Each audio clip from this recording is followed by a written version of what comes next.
আসসালামু আলাইকুম। প্রিয় দর্শক, আমরা আজকে খুব গুরুত্বপূর্ণ একটি বিষয় নিয়ে আলোচনা করব। কাহিনীটি শুরু হয়েছিল কয়েকদিন আগের একটা নাটকীয় ঘটনা থেকে। প্রথমে সেটা বলে নিই। নীল আকাশের নিচে মাসাহাদের রাস্তায় তখন লক্ষ লক্ষ মানুষের ঢল নেমেছে। একটা কফিন যাচ্ছে ধীরে ধীরে, চারিদিকে কান্না, স্লোগান আর ক্ষোভ। হঠাৎ ভিড়ের মধ্যে থেকে উঠে আসলো একটা পোস্টার, তারপর আগুন জ্বলে ওঠে মার্কিন পতাকায়। গোটা বিশ্ব দেখলো সেই দৃশ্য।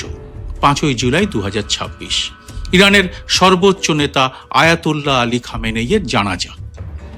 আর ঠিক সেই সময় হাজার হাজার মাইল দূরে তুরস্কের আঙ্কারায় একটা ফোন বেজে উঠল। ইসরায়েলের গোয়েন্দা সংস্থা থেকে হোয়াইট হাউসের কর্তাদের কাছে খবর এলো ইরান নাকি নতুন করে ছক কষেছে। এবার তাদের লক্ষ্য একজনই, আমেরিকা যুক্তরাষ্ট্রের প্রেসিডেন্ট ডোনাল্ড ট্রাম্প। তারপর যা ঘটে গেল তা রীতিমতো চাঞ্চল্যকর। আমেরিকার প্রেসিডেন্টের জন্য নির্দিষ্ট এয়ারফোর্স ওয়ানের বদলে অন্য একটা বিমানে চড়লেন ট্রাম্প। মার্কিন যুদ্ধ সচিব পিট হেগসেথের ইসরায়েল সফর বাতিল হয়ে গেল হঠাৎ করেই। একটাই প্রশ্ন তখন বিশ্বজুড়ে ঘুরপাক খাচ্ছে, সত্যি কি ট্রাম্পের জীবন বিপন্ন, নাকি এটা আরো বড় একটা রাজনৈতিক খেলা যা নেপথ্যে রয়েছে অন্য কোনো হিসেব? আজ সেই খেলার নেপথ্যে কি আছে তা আপনাদের সামনে তুলে ধরব। বলবো 6 বছর আগের একটা হত্যার প্রতিশোধের বার্তা কিভাবে আজও তাড়া করে বেড়াচ্ছে একজন প্রেসিডেন্টকে, আর কিভাবে সেই ভয়কে ব্যবহার করা হচ্ছে যুদ্ধের আগুনকে আরো উস্কে দিতে। ভিডিওটি শেষ পর্যন্ত দেখে ভালো লাগলে লাইক, শেয়ার এবং হাইপ করে আরো মানুষের কাছে পৌঁছে দিতে ভুলবেন না। নমস্কার, সবাইকে স্বাগত। আমি সুব্রত বসু। 2020 সালের জানুয়ারি মাস, বাগদাদ বিমানবন্দর। একটা মার্কিন ড্রোন হামলা, মুহূর্তেই প্রাণ হারালেন কাসেম সোলেইমানি, ইরানের ইসলামিক রেভলিউশনারি গার্ড কোরের কুদস ফোর্সের প্রধান। ইরানের কাছে তিনি শুধু একজন জেনারেলই ছিলেন না, তিনি ছিলেন জাতীয় বীর। আর এই হত্যার নির্দেশ কে দিয়েছিল? মার্কিন সংবাদপত্রই জানাচ্ছে খোদ ডোনাল্ড ট্রাম্পই এই নির্দেশ দেন। তখন তিনি প্রথমবারের মতো প্রেসিডেন্ট হয়েছেন। আর এই একটি সিদ্ধান্তই বদলে দেয় মধ্যপ্রাচ্যের রাজনীতির গতিপথ। সোলেইমানি হত্যার পর থেকে ইরান বারবার প্রতিশোধের হুমকি দিয়ে আসছে ট্রাম্পের বিরুদ্ধে। আর সব থেকে গুরুত্বপূর্ণ ব্যাপারটা জানলে অবাক হয়ে যাবেন, সম্প্রতি ট্রাম্প নিজেই স্বীকার করেছেন এক অস্বস্তিকর সত্য। তিনি বলেছেন 2020 সালে ইসরায়েল আসলে সোলেইমানিকে হত্যার পরিকল্পনা থেকে সরে দাঁড়িয়েছিল, আর তখন বাধ্য হয়েই মার্কিন হামলার মাধ্যমে তাকে হত্যা করতে হয়। ভাবুন তো একবার, যে সিদ্ধান্ত নিতে ভয় পেয়েছিল ইসরায়েল, তারা নিজেরা যা এড়িয়ে গিয়েছিল সেই দায়টা এসে পড়ল আমেরিকার কাঁধে। আর আজ 6 বছর পর সেই একই সিদ্ধান্তের প্রতিশোধ তারা করছে খোদ ট্রাম্পকেই। এটা কি কাকতালীয়, নাকি ইতিহাসের এক নিষ্ঠুর বিদ্রূপ? জুলাইয়ের প্রথম সপ্তাহ, যুদ্ধবিরতি তখন প্রায় ভেঙে পড়ার মুখে। মার্কিন যুক্তরাষ্ট্র আর ইরানের মধ্যে ফের হামলা পাল্টা হামলা শুরু হয়ে গেছে। ঠিক এই সময় খবর আসে ইসরায়েল নতুন এক গোয়েন্দা তথ্য দিয়েছে আমেরিকাকে। সূত্র বলছে এই সতর্কবার্তা এসেছে এই সপ্তাহেই, মানে তথ্য একেবারে টাটকা। আর তাতে একটা নির্দিষ্ট চক্রান্তের কথা বলা হয়েছে। কিন্তু এখানেই লুকিয়ে আছে প্রথম সন্দেহের বীজ। একে একে সেগুলোকে আপনাদের সামনে আনব। মার্কিন সংবাদপত্র বলছে, দুটো সূত্র জানিয়েছে আমেরিকা নিজে থেকে এই চক্রান্তের তথ্য কিন্তু যাচাই করেনি। এমনকি ইসরায়েলের সতর্কবার্তার আগে তারা এ বিষয়ে কিছু জানতই না। অর্থাৎ পুরো তথ্যটাই এসেছে একটি মাত্র উৎস থেকে, আর সেই উৎস হলো ইসরায়েল। মানে আমেরিকার বিশ্বখ্যাত সিআইএ এ ব্যাপারে কিচ্ছু জানে না, তাদের কাছে কোনো নিশ্চিত প্রমাণও নেই। তারপরেও কি হলো? আঙ্কারায় সাংবাদিকদের সামনে দাঁড়িয়ে ট্রাম্প নাটকীয় ভঙ্গিতে বললেন, ওরা আমেরিকার নেতাকে সরিয়ে দিতে চায়, মানে আমাকে। আমি প্রতিটি তালিকায় আছি। আজ সকালে দেখলাম ওদের প্রতিটা তালিকাতেই নাকি আমি আছি। এতদিন হয়তো একটু ভাগ্যবান ছিলাম, কিন্তু সেটা বেশি দিন নাও চলতে পারে। তারপর আরো এক ধাপ এগিয়ে বললেন, এরা খারাপ, অসুস্থ মানুষ, এই ক্যান্সার আমাদের উপড়ে ফেলতে হবে। জানেন তো ক্যান্সার হলে কি করতে হয়? শুরুতেই কেটে ফেলতে হয়। আমি এটাই মনে করি। এটাই ট্রাম্পের বক্তব্য। শুনতে ভয়ঙ্কর লাগছে, তাই না? কথাটা বিশ্লেষণ করুন। প্রেসিডেন্টের মুখ থেকে ক্যান্সার কেটে ফেলার মতো কথার মানে কি? এটা কি শুধু আত্মরক্ষার কথা, নাকি এর আড়ালে লুকিয়ে আছে যুদ্ধের নতুন এক ইঙ্গিত? এবার আসি আসল নাটকে। আঙ্কারা থেকে যুক্তরাষ্ট্রে ফেরার পথে ট্রাম্প বদলে ফেললেন তার বিমানের রুট। যুক্তরাষ্ট্রে ফেরার সময় তিনি চিরচেনা এয়ারফোর্স ওয়ানের বদলে অন্য একটা প্রেসিডেন্সিয়াল বিমানে চড়েন। আঙ্কারা থেকে রাত 8:30টায় বিমান ছাড়ার পর সাংবাদিকদের বলা হয় তারা যেন বিমানের জালনার পর্দা বন্ধ রাখেন, যাতে ভেতরের আলো বাইরে না যায়। আর যুদ্ধ সচিব পিট হেগসেথ, তার ইসরায়েল সফরের কথা ছিল, কিন্তু শেষ মুহূর্তে সেটা বাতিল হয়ে যায়। প্রেসিডেন্টের বিমান বদলানোর ঠিক আগে হেগসেথকে ইসরায়েল সফরে না যাওয়ার নির্দেশ দেওয়া হয়। ইরানের হুমকি সচিবদের ক্ষেত্রে প্রযোজ্য কিনা তা কিন্তু স্পষ্ট নয়, কিন্তু এখানে একটা প্রশ্ন উঠছেই। এত হুমকি, এত সতর্কতা, অথচ চক্রান্তের বিস্তারিত কিছুই প্রকাশ্যে নেই। দ্য ওয়াল স্ট্রিট জার্নালের প্রতিবেদনেও এই হত্যা চক্রান্তের কোনো বিস্তারিত তথ্য ছিল না।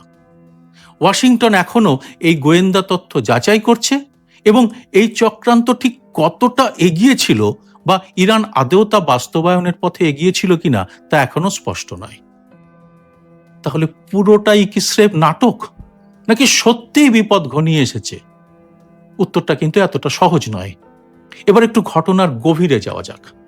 কেন ঠিক এই মুহূর্তেই ইসরায়েল এই তথ্য দিল? এর পেছনে কি কোনো রাজনৈতিক অঙ্ক আছে? টাইমিংটা কিন্তু ভালো করে লক্ষ্য করুন।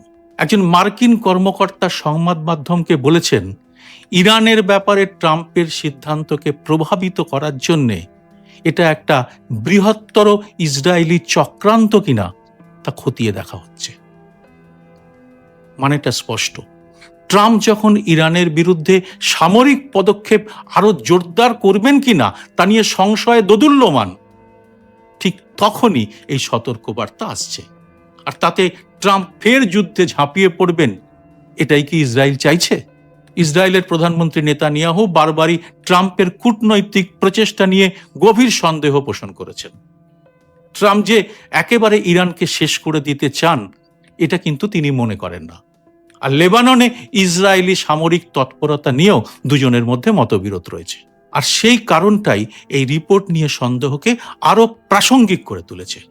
একজন মার্কিন বিশ্লেষক তো সরাসরি বলেই দিয়েছেন, নেতানিয়াহু বহুদিন ধরেই ইরানের বিরুদ্ধে আরো কঠোর এবং আরো যুদ্ধংদেয়ী অবস্থান নেওয়ার জন্য মার্কিন যুক্তরাষ্ট্রের উপর চাপ দিয়ে আসছেন।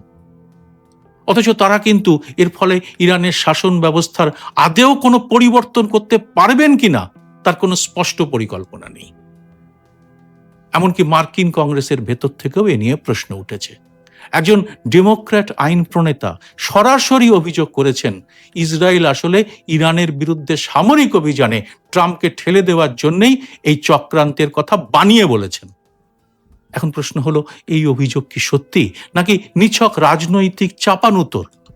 এই মুহূর্তে তা নিশ্চিত করে কেউই বলতে পারছেন না, কিন্তু একটা বিষয় স্পষ্ট, একজন প্রেসিডেন্টের জীবন নিয়ে হুমকি, আর সেই হুমকিকে ঘিরে রাজনৈতিক দাবার চাল, দুটো একসঙ্গে মিলেমিশে গেছে এমনভাবে যে সত্যি আর কৌশলকে আলাদা করা প্রায় অসম্ভব হয়ে উঠছে।